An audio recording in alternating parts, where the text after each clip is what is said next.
You're listening to SM Media, the #1 place for exclusive content.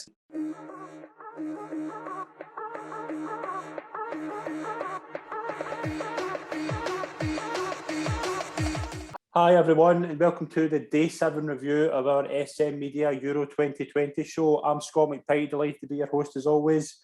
Joined as always by Shankers. Shankers, how are we today? Hi, I'm good. Another good day's good day at the Euros, so exciting. And we're joined by a very special guest from his own content channel, Football CFB, Callum McFadden. Callum, pleasure to welcome you on to the show. Thanks for coming on. Delighted to be on, and as Shankers has said there, it's been another good day at the Euros, and hopefully tomorrow will be an even better day, as I'm sure all three of us are desperate for a victory. We are going to get tore into the England-Scotland preview later on in the show, but we'll start with the action today. We kicked off with Ukraine's 2-1 win over North Macedonia. Yarmolenko and Yaramchuk with the goals for Ukraine, and Alioski pulled a goal back for North Macedonia. Callum, massive win for Ukraine. Were you surprised at how that game went? I expected Ukraine to win. I'll be honest with you, I think North Macedonia have actually performed well at the Euros, given the fact that they're the lowest ranked country within it. I thought it was another performance where they had shots on target, they were getting forward, the possession was almost half and half in the end. So for me, I think they can be proud of the performance, but I did expect Ukraine to win the game, and they obviously went on to do that. Yarmolenko, I have to say, has been very impressive for them so far. I know he's one of their main men, but he's had a tough season at West Ham, despite the fact West Ham obviously performed really well and probably above expectations. He had a few niggling injuries, but glad to see him doing well, because he's a player that, when he's on his best form with that left foot, he's great to watch. Definitely.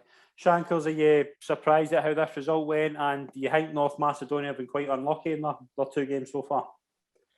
I think first and foremost they've put up a good account of themselves. They've lost both games, but as the lowest ranked team coming out of the competition, and they've got a pretty tricky group for their standards. I mean, Austria and Ukraine are 2 kind of stuffy sides. They've got a few individual players with good quality, so I think they've put up a good account of themselves.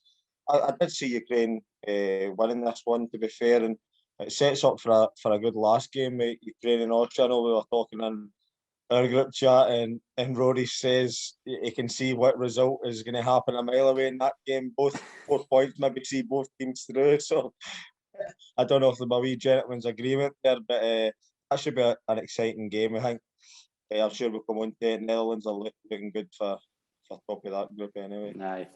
Obviously, Ukraine are now in 3 points. North Macedonia have been eliminated, but Ukraine going into the next game, as Shankar says, against Russia, and North Macedonia will play Holland, just looking for a bit of pride more than anything. We spoke to a Ukrainian football expert by the name of Adam Pate, who is very well regarded with Ukrainian football. This is our exclusive interview with him regarding Ukraine.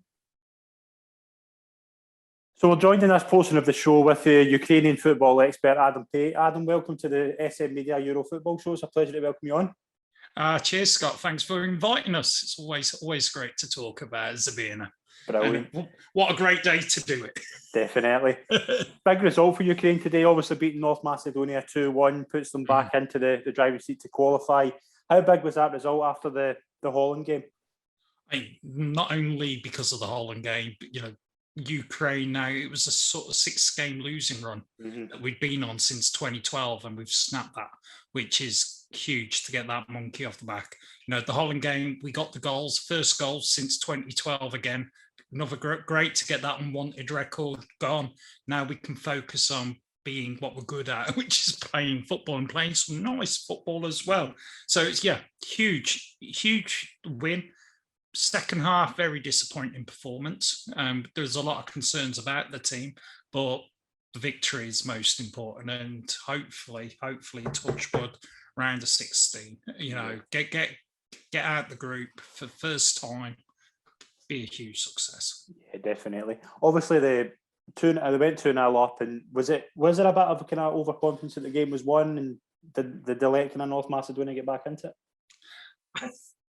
It felt like it. I was making some notes after the game. I also put the question mark about the heat. The it's very, very hot down in Bucharest, and you're talking to people down there. It's one of those where the players that play at high intensity, they weren't going to last 90 minutes. Yarmolenko, bless him, when he came off, he looked like he was on his last legs. And he's had the least intense season out of most of the squad. And you could see there was that when Shevchenko made the substitutes, it felt like there was sort of a re-injection of energy then just to get us to the final line. So there was a mixture of complacency and sort of classic Ukrainian, yeah, we've got to stress everyone's nerve levels and we've got to find a way to grasp defeat from the jaws of victory, you know. But yeah, I question the heat as well. And there's that sort of second game mentality. It's most of the guys played on Sunday night, so there was probably a bit of fatigue in there. Yeah, definitely. Obviously, Yarmolenko and Yaramchuk have scored in both games, and the likes of Malinovsky obviously missed a penalty today. But who's the kind of main players in this Ukraine team over the past two games? Malinovsky's a player I'm a huge fan of, especially after his season at Atalanta. Who kind of sticks out to you in this Ukraine team to take them forward? I mean, I've been so pleased with Yarmolenko. He, you know, there was pre-tournament, the Cyprus friendly in particular, because we'd not seen much of him. He'd been injured or he'd been out of the West Ham team, and there was a lot of concerns, you know, question marks about his age and the like, but he's been outstanding in both games. He really has. He's, you know, he's captain and he's leading by example out there. He's putting performances that haven't been seen in the, you know, in the EPL for the last couple of years, and it's a real pleasure to see. If it's his final tournament, if he's playing again in 2 years' time, he's going to be, you know, all credit to him for what he's doing. Molina's a bit of an enigma at the moment. He's been very disappointing. There's been a lot of discussion post-game across all the medias, and we saw with his free kick in the game, it's a cracking free kick that he took from right out on the touchline, and you know, if that had been maybe a couple of inches higher, we've been talking about, you know, one of the goals of the century sort of thing. But it wasn't. And his penalty was poor. And some of his decision-making has been poor. But also the way he's been used by Shevchenko, I don't think is ideal. Doesn't get the best out of him. And, you know, throughout 2021, he hasn't really stood out for the national team. Yaremchuk's now into a great run of form. You know, he scored goals, you know, 3 goals in the last 3 games for the national team, and it's great to see. He's now into double figures as, you know, national team. As my good friend Andrew said earlier, it's kind of, you know, maybe there's a glimmer of Shevchenko's successor finally, you know, 9 years on since his last game, and he does look good for the future. He really does. He's had an outstanding tournament. You know, there've been Premier League sort of podcasters and that saying, hey, we wouldn't mind him in our team next year. He looks quite good, doesn't he? He really does. Defensively, got concerns. I think, you know, it is going to be a case of having to outscore the opposition if you know, for how far we go through this tournament. Yeah, obviously there's a difficult time in the country, Ukraine. Is this kind of tournament bringing the country together during these difficult times? I think the kit issue certainly pulled people together. Yeah, I was going to ask about that. Was there a lot of controversy in that end from the Ukrainian side about that? There was a lot of upset with how UEFA handled it, and, you know, listening to the complaints and not understanding the big picture of it. But as we saw today, and there was a lot of close-ups of the Ukrainian kit on TV before the game with the big kit on the pitch, and you can see the map there. Crimea's there, Donetsk is there, so the map has been allowed to stay. It's, you know, these slogans have got a lot of credibility now. They've been officially recognised, so it's certainly been to the benefit. I mean, the great thing is that the kit's sold out. You can't find it for love nor money. I've had calls from people in England. I've had calls from people in Italy asking me, going, where can we get kits? We've got orders coming, people ordering by the dozens, you know. And I'm like, guys, in Ukraine, no one can find them either. It's just sold out left, right and centre. And it's become certainly sort of roused the passion a bit more behind the national team than it had done, before the kit scandal. And I think that was sort of the key thing that's got everybody behind the team this time around. Mm-hmm. Whereas if it hadn't been for that, a lot of people are kind of 50-50 about football, shall we say. It's take it or leave it, but it's now everyone's taking it and loving it. Brilliant. What's the kind of hopes or expectations for the rest of the tournament? It's got to that stage now, isn't it, where we're all going, right, if we finish second, who are we likely to get? If we finish third, who are we likely to get? And we've got this weird scenario. All likelihood, the Dutch are going to take the group and end up playing potentially Germany, I think, in the knockout rounds, the way the draw's panning out. Now, second place is due to play the winner of the Italian group at Wembley, which not exciting. Well, I'm sure it'd be a great experience for everyone there, but the results-wise, we won't be very optimistic about it.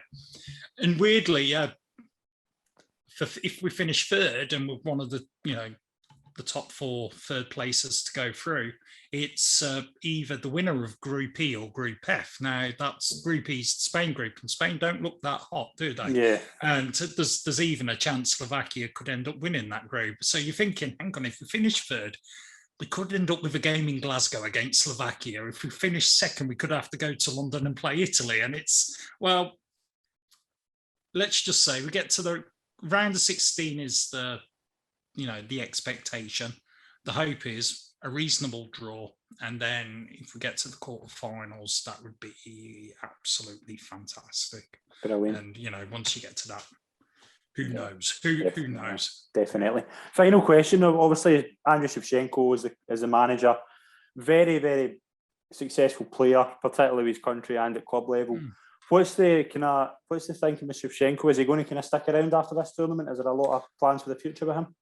He's more than likely going to move on. He's been there now since 2016. It's 5 years, and the general sort of agreement, the belief is that he's going to look to move into club football, into domestic football after the tournament. There's inklings of the Italian leagues are being spoken about, with his background at AC Milan. I think there's certainly some sort of interest at that level. And I think he's very eager now to say, okay, right, I'm ready to move on to the next stage of his career. And all credit to him. He's done a great job, since 2016. That tournament was very poor for Ukraine. And coming out of it, he's, sort of rejuvenized the national team ethos, has got the supporters back on board, bled in a lot of young players. You saw, I think it's the second youngest average team at the tournament. Yeah. And it's, it bodes well. They were 2019 World Cup winners, under 20 World Cup winners in Poland. So, he's given youth a chance. Ilya Zabani at the back played both games, 18 years old. Hadn't played a first team game at club level at the start of this season, and here he is now as a regular in the national team. He's given all the youngsters a chance, and it's great to see. And if he moves on, there's a good platform for the national team to be built upon over the next 4-year cycle going forward. So yeah, all credit to him. Brilliant. Adam, thanks very much for joining us in the show. It's been an absolute pleasure, and we want to share with best wishes to Ukraine, and we hope you enjoy the rest of the tournament. Cheers, same to you. And I wish good luck for the tournament. Not too much tomorrow night, mate. Not too much then. Well, yeah, enjoy. Take care, guys. Thank you. That was our exclusive interview with Adam Pate regarding Ukraine's hopes for the Euro 2020. We'll move on to the second game of the day. Denmark 1, Belgium 2. Shankers, this was a classic game of two halves, but Denmark started like a freight train. Aye, they did so, and it was almost it was the exact start they needed, because that crowd that was in that stadium got right behind them, and it gave them a lift, and they looked firmly in control. And obviously, as you said, it couldn't be any more perfectly said, a game of two halves. De Bruyne. Kevin De Bruyne comes on at half time, and it's as if even just him in the presence of that team gives the rest of them a lift. And I said last night, I think they would maybe have enough to do without him, and it just shows you they didn't. And when they brought him and Hazard and stuff on, Belgium looked like the team we know they can be, and as we said, that they'll go far in the competition. I think 6 points out of 6 now. It's looking a wee bit grim for Denmark. No points so far, but Belgium looking good and looking worth their fancy. A few people fancy them. I know in the previous show a couple of boys says about Belgium going far in the competition. So first game they didn't have De Bruyne and Hazard, and they still looked really good. But it just shows when the things aren't going their way and they've got players like that they can bring off the bench. It just shows the quality and strength and depth that they have in their squad. Definitely. Denmark obviously started with an excellent goal from Yusuf Poulsen. Went in at half time, and then obviously Kevin De Bruyne come on and basically just completely changed the game in its head. An excellent pass for Thorgan Hazard to get the equaliser, and then he finishes it off with a brilliant goal, brilliant finish. Callum, what is it about De Bruyne that just makes this Belgium team a far better threat than they were in the first game? De Bruyne is just a match winner, isn't he?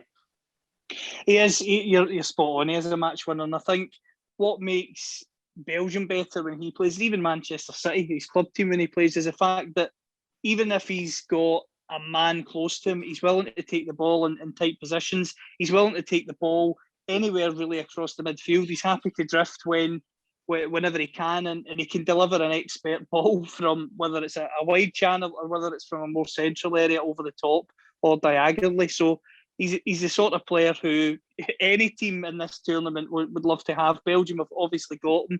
There was concerns over his fitness, but the fact he's come on at half time, he's changed that game, is just testament to him. And you mentioned the fact about being a match winner.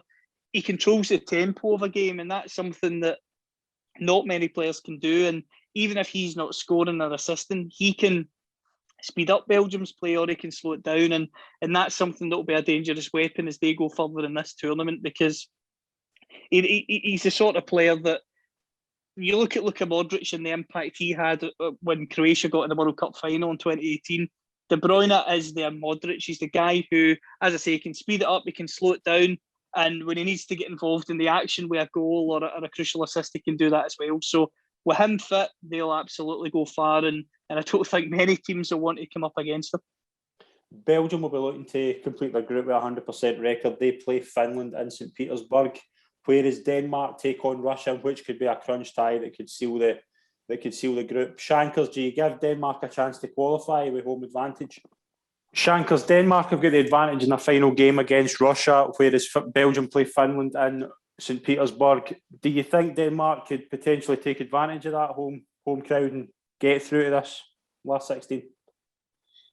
I think the home crowd is an advantage. You seen that to start with when they scored the early goal and they got a lift. I don't know if it was more fans than some of the other games. It looked like a kind of full house almost in Copenhagen.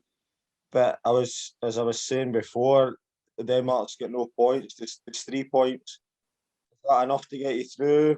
I mean, I don't know. What does it come down to goal difference or games played against? I'm not sure how it works. I think they kind of needed at least 4 points to give us a chance of getting through in third place. Goal difference is a swing as well. Say Finland lose to Belgium, which I'm not what to say. I presume it will happen, but it could look likely. Denmark could see themselves through it. It just depends. It's a really tough one to call. I think Denmark will be up for it definitely, and if they play to any standard that they played today, I don't see why they can't go and beat Russia. No, definitely. It's going to be interesting, that final Group B games. Holland secured qualification to the last 16 with a convincing 2-0 win over Austria. Memphis Depay and Denzel Dumfries with the 2 goals. Callum, this Dutch team look good, don't they? They look good going forward in particular. I still think defensively they're a bit shaky, and I think when they play against a higher class of opposition, I think their defensive frailties will be exposed. But in terms of going forward, I really like the fullbacks. I thought Van Aanholt obviously was decent tonight, but Dumfries has been the standout of all the fullbacks that they've got. I think he's been one of the players of the tournament so far.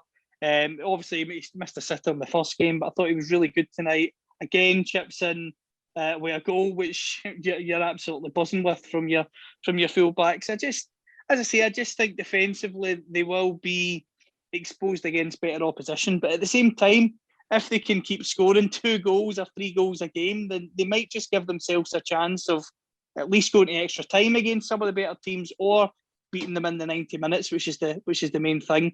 For me, Wijnaldum has to stay fit. I think if there was to be an injury to him, or he was to get suspended, I think they would be in real trouble, because he's been the real driving force for them going forward. I know a lot of people focus on Memphis Depay, and again, he took his penalty well, but for me, Wijnaldum is the real driving force of the Dutch team in many senses, and I think he's someone who can really dictate games again, like I talked about with De Bruyne, albeit he's not as good as De Bruyne, but he can dictate games, and they can chip in with a goal or an assist when you need one. So for me, if he can stay fit and they can continue their forward-thinking play, then I don't see why they couldn't go far. But as I say, really, I don't think they're going to go on and get a semi-final or a final, because defensively they will get found out, in my opinion, against the likes of a France or an Italy.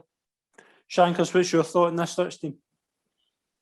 Similar to what Callum saying. I think they've got a decent spine in a team. I think with De Ligt at the back, if they had Van Dijk as well, I know that they've not got him. So with De Ligt at the back, Wijnaldum, De Jong in the middle, Depay playing off the, whether he's playing off the striker or whether he's playing as a number 9 right up top. I think they've got a good spine. I think others chip in round about them with, was it De Bruyne or Van Aanholt on the left and Dumfries right, but I think they have got good quality. It's just, I think there are other teams with not a lot better quality, but there's just a lot more players set up positions and stuff like that. I think individually, if you were to dissect like an Italian team or the French team or the German team, I think individually in the positions, you could say all these squads are better. Belgium, even England to a certain extent. But 2 wins out of 2, confidence will be high. I didn't fancy them to start with, and was in the previous show, I thought they would struggle. First tournament for 7 years, I think it is, something like that. But it just shows you, I think Van Dijk's a huge match for them, especially when they go later in the tournament against stronger teams like a France or a Italy or a Germany. I think that's where they will get found out, as Callum says. But we just have to wait and see. Sometimes a wee bit of momentum, 2 wins out of 2. If they go 3 wins out of 3 into the last 16, confidence will be growing. And who knows, on their day, I think, if everybody plays to the best of their ability, they're in with a shout. But as I said, I think they'll come up a wee bit short, maybe quarter-final, something like that. Callum, how disappointing will this Austria team, considering how well they started in the first game?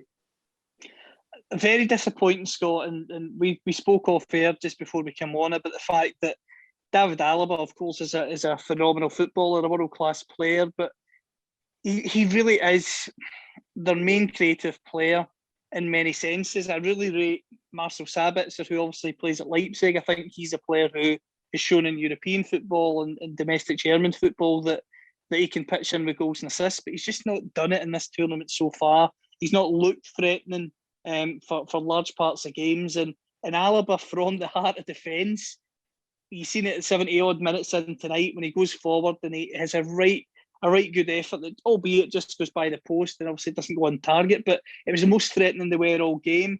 In the first game, they looked a better side when he pushed forward and he was able to get on the ball and get crosses into the box. So for me, I think they should have moved him further forward earlier in the game. And I think, having watched his impact in the first game from an offensive point of view, you'd have to be considering putting him into midfield. Now, I know they might say we've not got the defensive stability of players on the bench that can maybe come in and play in that back three, and we need him so that we don't concede too many goals defensively. But looking at that tonight, they go and concede 2 goals, and if they pushed him forward, maybe they would have nicked the first goal in the game rather than going behind. So for me, as I say, he's a player I really rate. He's obviously a defender first and foremost, but unfortunately for Austria, he's probably their best defensive player as well, which will be deeply frustrating for them.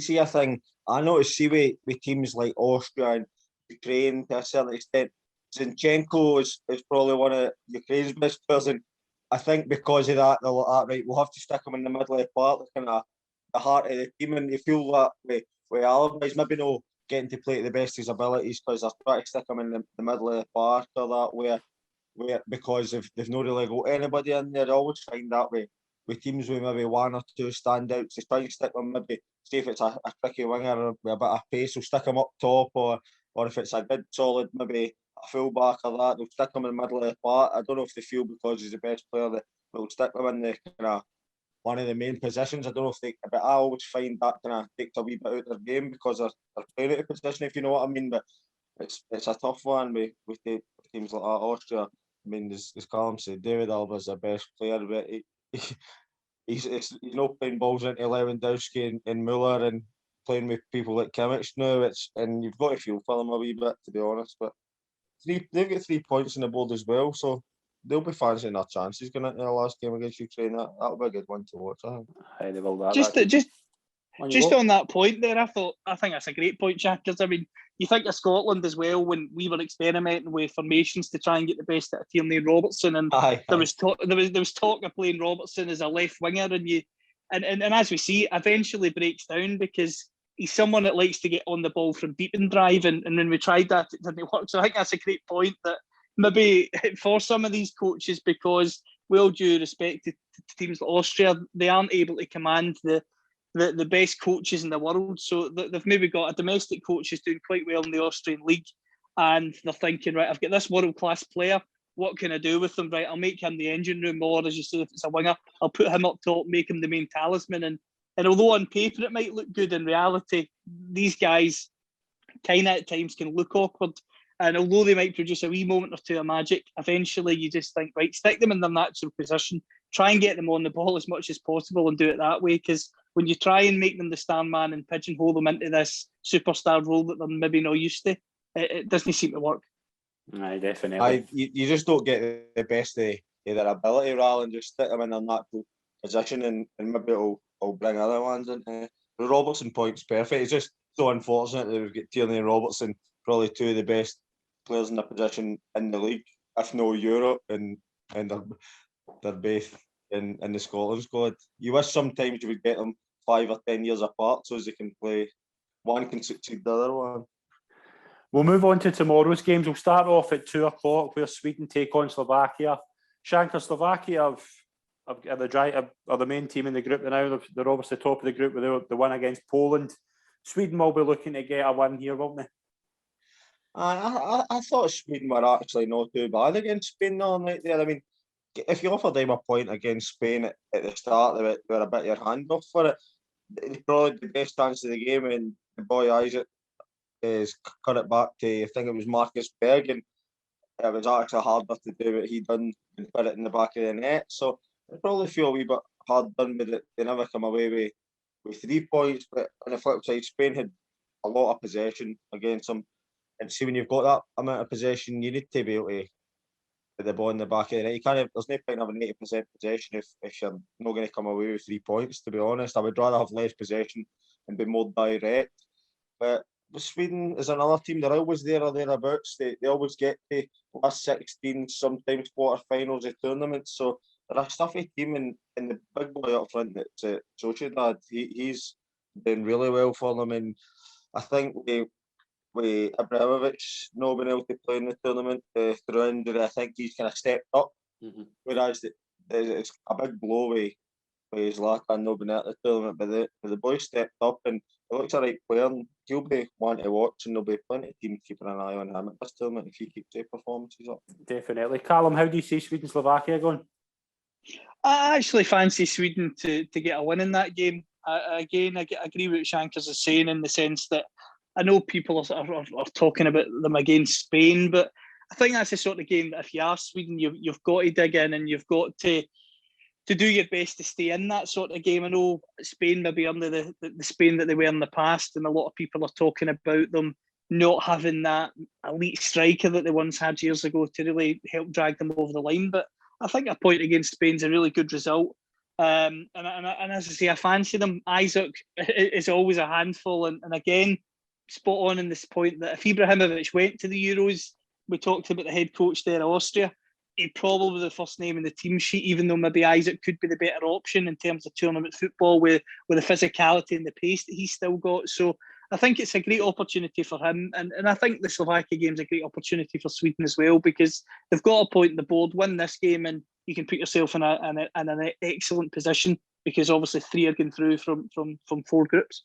Yeah, definitely. I fancy Sweden here. I've said before, I think Sweden could be the dark horses.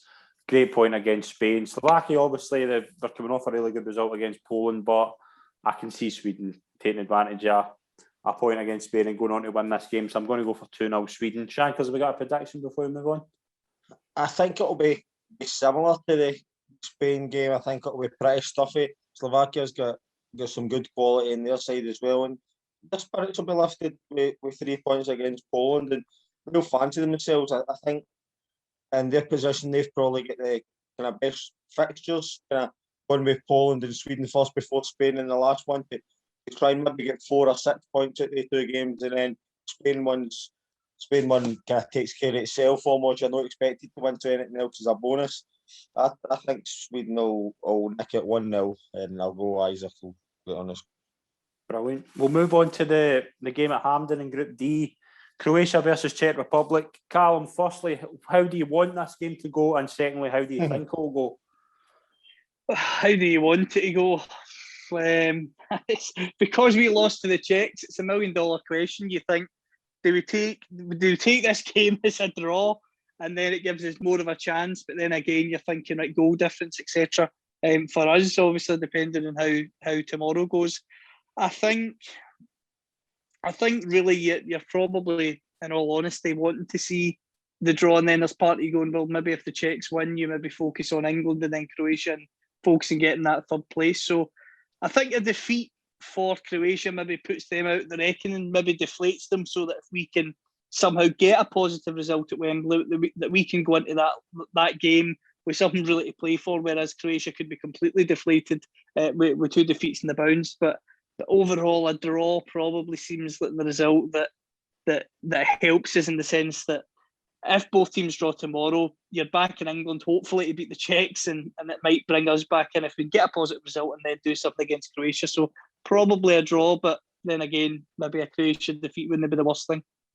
Shankers, how do you see Croatia and the Czech Republic going? I'm just going to say that's a horrible question. How do you want that game to go? Because I don't think there's a right or wrong answer, to be honest. It's a tough one. Croatia need to bounce back. Czech Republic, I'll feel like how we felt as Scotland, that was their best chance of getting 3 points in the group. So, but they'll have a lift. I don't think Czech Republic were outstanding.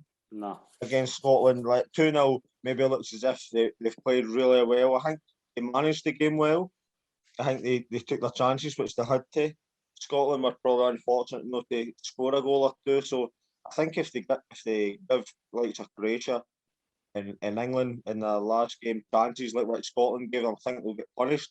And that's why I think Croatia will win the game. I think Croatia's got players like Perisic and Rebic, etc. that will, if they get even half the chances that Scotland got, I think they'll punish Czech Republic, and that's how I see Croatia winning this one. I think Croatia will win. I'm going to go for 1-0. I think it will be Ivan Perisic that will get the goal, but I think Croatia will bounce back. As you say, I don't think Czech Republic were outstanding against Scotland. Croatia were pretty poor against England as well, to be honest. But I think it's a total different level of the opposition they're playing. That's the only reason I think. Callum said it earlier. Modric can turn the game on its head. Exactly. It's not somebody that's going to go and beat 3 players and cut out in the top corner, but he can unlock goals with his passing. He can break through the lines, through the back 4, and he can probably land the ball in a sixpence. So I think Croatia will win that one. I think they've got a wee bit more quality. I think it's I don't, as you say, it's the hardest question to ask. How do you want this game to go? Like you almost just need to let it take care of itself. Aye. Whatever will be, and just kind of focus in Scotland, try to get something. We'll move on to the big game tomorrow night at 8:00. I don't know if you know this, there is a big game on tomorrow night. It's not been talked about very much, but England-Scotland, the oldest international fixture in history, is another tale to tell. We're going to preview this game, but first of all, Shanker's come up with a good question earlier. How do you want Scotland to line up, and how do you think Scotland will line up? Shankers, what would your starting 11 be if you were Steve Clarke? Right, so we've got a wee bit of reasoning behind it, right? So if I was in the dugout tomorrow with the duffel coat on and the Scotland suit and tie, I would be going with Marshall in goals still. I would go with a back 3/5, so I'll go 3 centre halves. I would go McTominay, Cooper, and Tierney. Okay. I would play Forrest as a right wing back / right winger. I would play Robertson as a left wing back. I would play Gilmour holding with Armstrong and McGinn, and I would play Fraser and Adams up. Maybe no as a 2, maybe with Adams up and Fraser kind of just floating off him to get flick-ons and stuff like that. The only reason I think, one of the reasons is 9 out of the starting 11 are playing against these players weekend in the Premier League. So I think that helps us as well. They know some of the players, and the flip side, they players will know some of our players like McGinn, etc. And they'll know that they are up against it on their day. Another thing is, I think every one of the players, I think in games like this, England will have majority possession, 70%, maybe even higher. So when Scotland get the ball, it's so important that keep the ball, because the last thing you want to, I've played in games like this myself, see when you've not got much possession, see when you get it and you give it away straight away, there's nothing worse than working so hard to get the ball back, and when you get it, then somebody gives it away again, and then you're busting your ass to go and get the ball back. There's nothing worse than it. And so I think you need players who are comfortable in the ball, and whether you're under pressure or whether you've got all the time in the world. I think McTominay, Cooper and Tierney, all at the back, 3 of them are comfortable with the ball at their feet. Robertson, I don't even need to say that he's comfortable with the ball at his feet, definitely. And Forrest on the right, he's the only one outfield player that doesn't play in the Premier League, but he's more than capable of playing in the Premier League. I think we'll both agree with that. So all 5 of them, 3 centre halves and the 2 kind of wing backs, they're all comfortable in the ball, whether you're taking it with a man on or whether you've got time. Gilmour, Armstrong, McGinn. Gilmour, you need to keep the ball in a game like this, as I said. Gilmour's so comfortable, it's probably his best asset is keeping the ball, getting off one full back, switching the play. He's got a wee bit of bite about him as well for a wee guy. He can put a tackle in, he likes to tackle. Armstrong, McGinn, all confident in the ball. Both of them can carry the ball at the pitch when Scotland have got it. You need a ball carrier in a game like this, when, as I said, when you've not got a lot of the ball to gain meters, to gain yards up the park. Carry it through, they've both got legs. As I said, Adams was impressive when he came on the other night there, and Fraser, a wee bit of pace. I think we lacked a bit of pace on night there against the Czechs. I think with Mings and even Stones, I think if Fraser gets a yard on him, I think he beats them both for pace. So I think if we're going to get any joy in behind, we need somebody with a wee bit of pace. Adams holding it up, linking it, and Fraser running in behind for flick-ons or through balls in behind. So that's how I would line up if I was going to Wembley.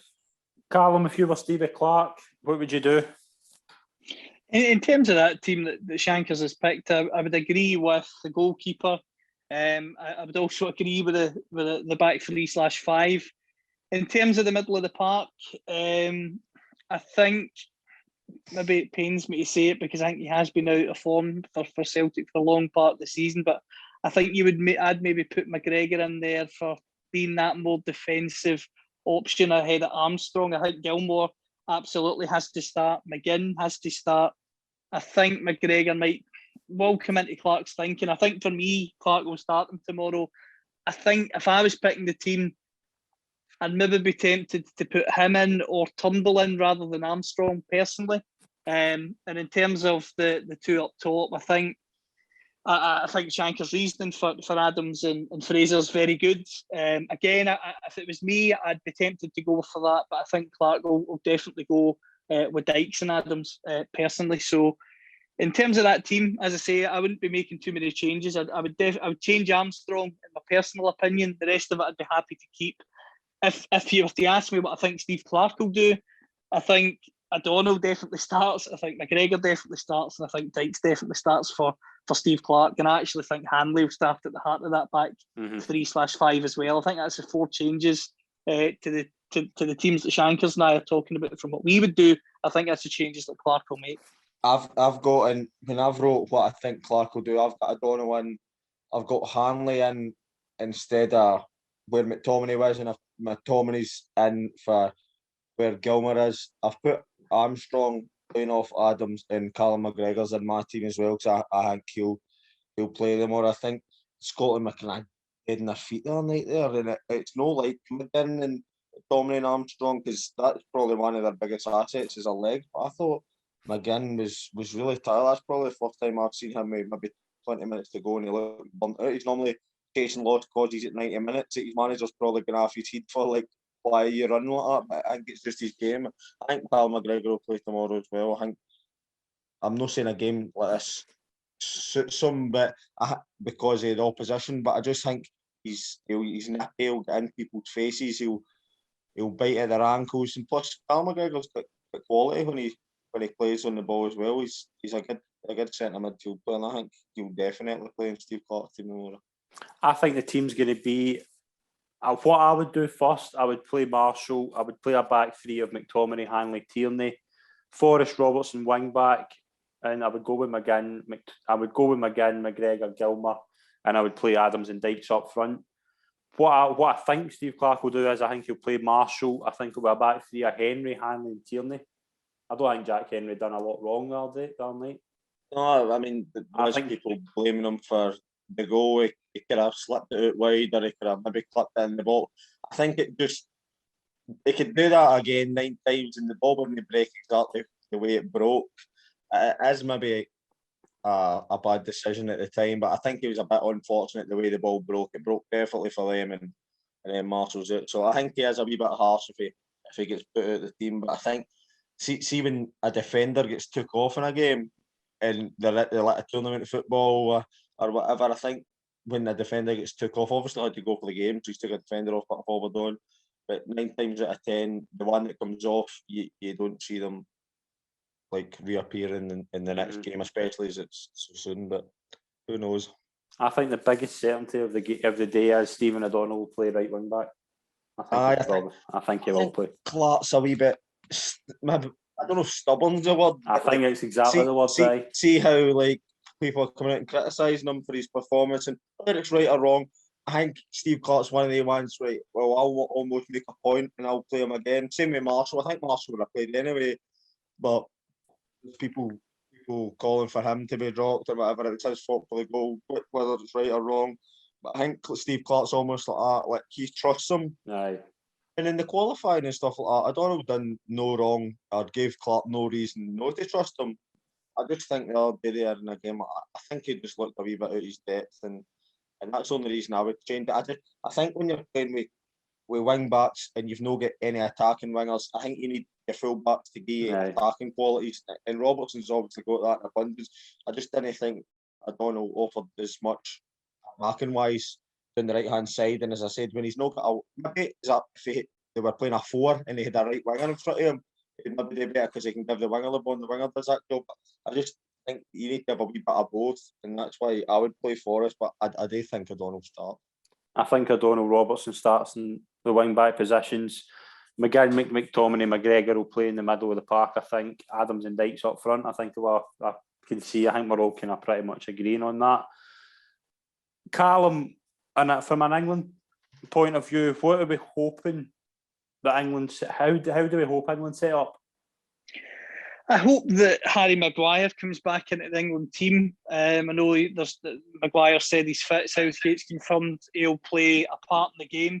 I want to see him come back in because he's not played football for a decent period of time. I also think he is susceptible to to pace. So I think it's vital that we get the ball to an Adams, or as Shankers has said, if you think Maguire's starting, maybe that is a game to fire Fraser in and get him in behind, because Maguire, as we've seen time and time again for Man United, pace is his real weakness. So I think if he's playing, I hope he's playing. I think that's what we need to target. I also think it's vital that we can be solid enough defensively that we can allow Andy Robertson to hopefully punish Kyle Walker, in the sense that Walker, if he's starting, which I think he will, likes to push very high. I think if the game's played at a Premier League level of physicality, you have a shot, we have a shot, I think Walker will be all right. He's kind of performs well in that kind of game. If England dominate the ball, he's somebody that can actually switch off quite easily, and I think that's where we need to be ready to pounce, because I know he's got great recovery pace, but he is prone to pushing far too high up the park, in my opinion. That's something that I think was a weakness of him when he was at Tottenham. I don't really think he's overly addressed it since he's went to City. So I think England, if you're asking me how I think they'll set up, I think you have Pickford in goal, you'll have Walker at right back, you will have Maguire and Stones at the heart of defence. I think you'll bring in Ben Chilwell. I know he played Trippier in that first game, but I think he's got to play either Shaw or Chilwell, because he needs to keep the sort of unit of the squad happy. So he has to play one of those. Chilwell's just won the Champions League. Shaw was one of the best players at Man United. I think he will. A lot of people are saying they think he'll go adventurous in his midfield too. I don't. I think he'll continue with Rice and Phillips, because for me, he's no daft, Southgate. I know he gets a lot of stick from certain elements, but I think he will recognise that Scotland will be up for this game and will be ferocious. You think of again breaking the lines. I think he will give Scotland a wee bit of respect for having those two players in there. I think Grealish will definitely come in at the England team. My big fear is if O'Donnell starts, they'll just say to Grealish, go right up against him and run at him and run at him and run at him. So I think Grealish will come in. I think he'll maybe drop Phil Foden out for Grealish. So I think you'll have Grealish, Mount, and obviously you've got Kane up top, and then the other midfield position, the name has just escaped me who started for them the other day. Sterling, sorry. So Sterling, Mount and Grealish behind Kane up front. I can see England starting with a similar back four. I think Pickford will obviously start. Walker, Stones, Maguire. I think Shaw will go in just for... I think Shaw, they'll maybe go with more a defensive option than Chilwell. I might be wrong, but would you say Callum Shaw was a better performer than Chilwell this season? Absolutely, in my opinion. I think Shaw was hard. For me, he was the best left back in the Premier League last season. If you were asking me going forward, I would still be maybe biased and say Robertson and Tierney, in my opinion, are better players than Shaw and Chilwell. But I think last season, he's definitely, for me, he was the best left back on form last season. Mm-hmm. I think Shaw will play. I think Rice and Phillips will play as well. I'm seeing this. I'm seeing Rashford, Sterling, Kane, front Stephen Mount and behind him. I think Grealish and Foden could come off the bench. I think Grealish is a stick on to start. Do you? He's got to start him. He's got to start him. I think he did. I just think for the way they play, I don't think Foden was very good the other day there. I think that's why it's an easy decision to drop him. Sterling scored, so I don't think Sterling gets dropped.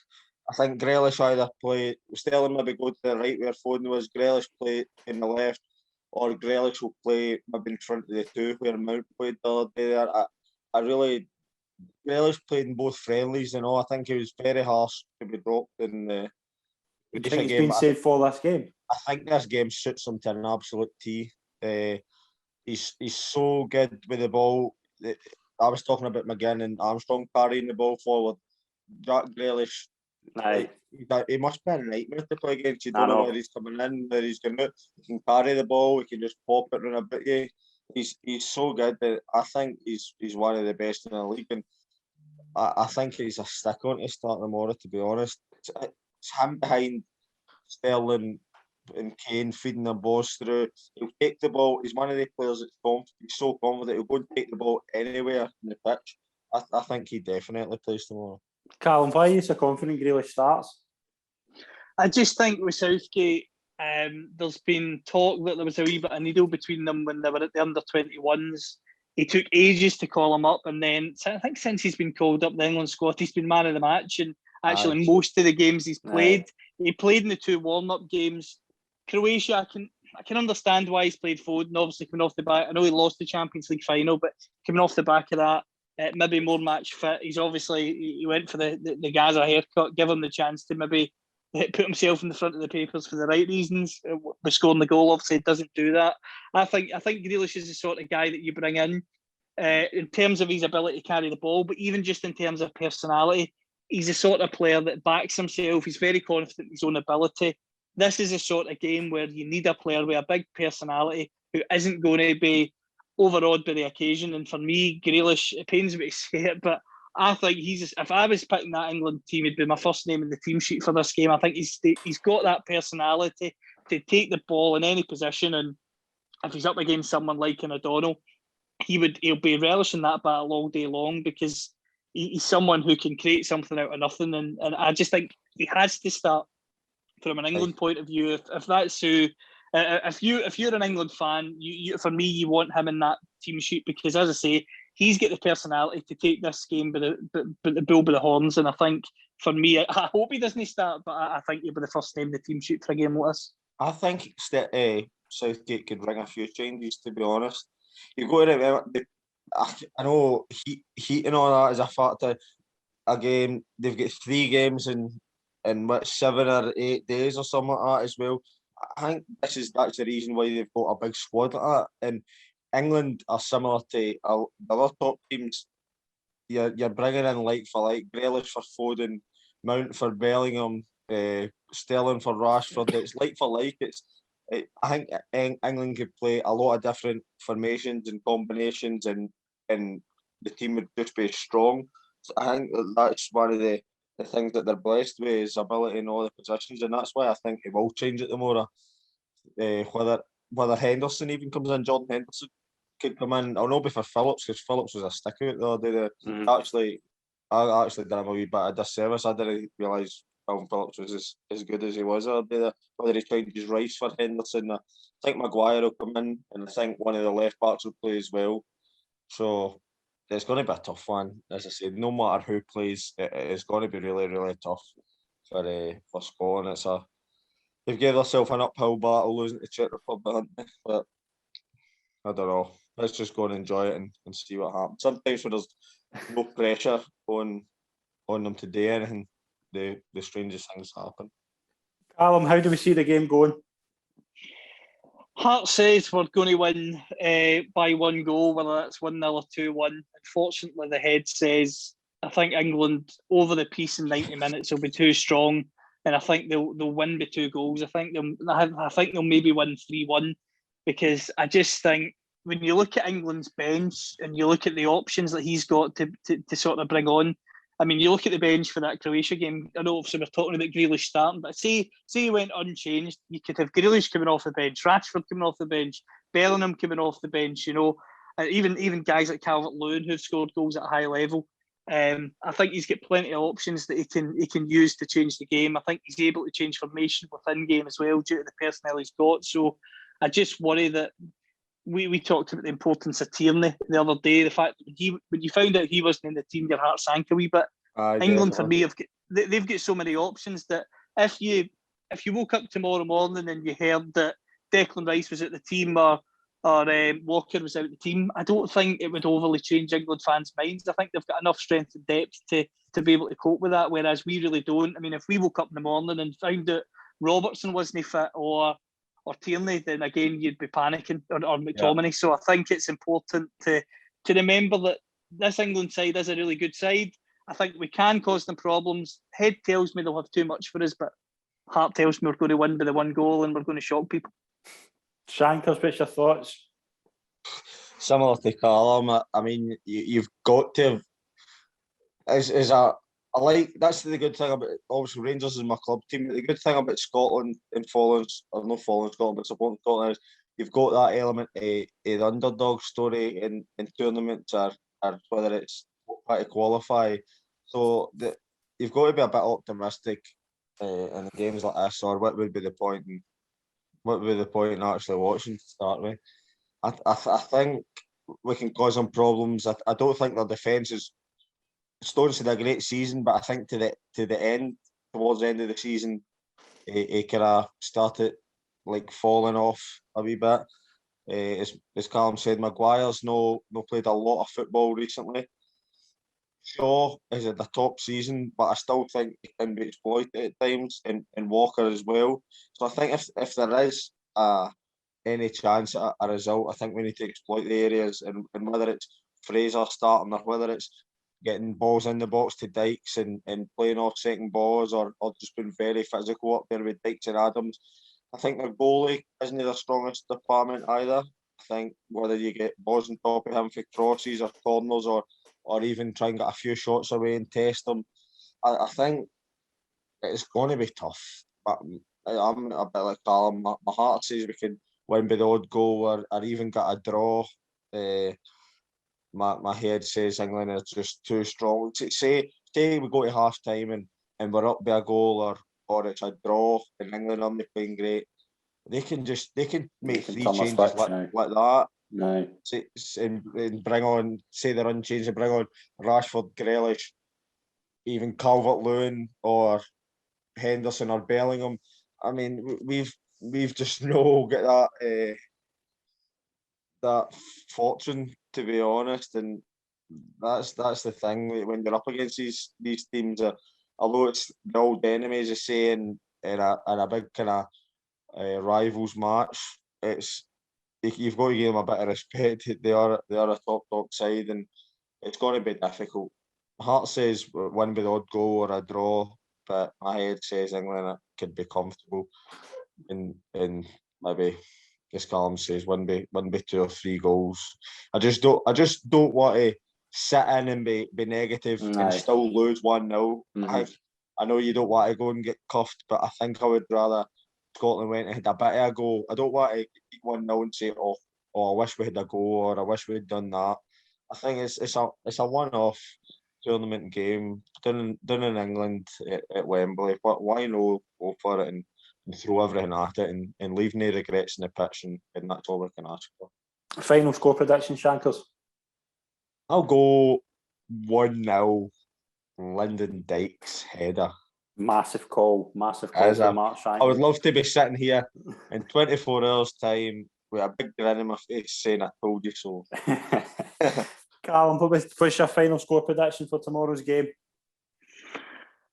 I'm going to go 2-1, and I think the goals for us are going to come from Adams and McGinn. Very good. I'm going to go for a draw. I think Scotland have got enough to get a draw. I'm going a bit with heart there, because I think this England team are just there's something. Would you take a draw right now, Scotland? And an absolute heartbeat, I'd take a draw. But I agree. I think it's an absolute heartbeat you take a draw, because of how disadvantaged they're at Wembley. As you say, this England team's full of attacking talent. Hold them off, nick a goal, then I think you can't ask for any more than that. And then you take the last game into a home game against Croatia. You're going in with a bit of a boost. You're going in with a positive result. Yeah. I would bite your hand off for a draw than definitely. Brilliant. But it's going to be one of those games where we're just going to cherish it. It's one of those games with all three of us, I think, have waited for years. We've heard stories about Euro 96, things like that. This is just a moment to cherish, everyone. Please. See, the only thing, I've not really seen much about Euro 96 on the Who scored the goal? Who scored the winning goal? Oh my God. I seen somebody saying they've seen Gascoigne's goal mail and they've seen their family in the last year. It is pretty true, to be honest. It's everywhere. I don't know the amount of times I've seen that just bottle getting squatted all over his face. I think it is just kind of memories as well, isn't it? I think it's just... It is, but also... It's way too much, It's way too part much. of them loving rubbing it in. Aye, definitely. Actually, I'm not old enough to remember it. I think I'm another 2 times away from seeing that goal from thinking they won that tournament. Brilliant, but it's going to be, as I say, it's one of those games we just need to watch and enjoy, try and enjoy it. Callum, thank you very much for being a special guest in tonight's show. It's been an absolute pleasure to be on. Not a problem at all. Thanks for having me. Where can we find Football CFB? If you can follow on Twitter at FootballCFB, I'm on there myself at Callum CFB, and as I say, if you follow the Twitter page, podcasts, articles, etc., you'll find them on there. And there's an article with yourself coming up very soon with one of our writers, Colin Byers. Brilliant. Yeah, can't recommend Callum's content enough.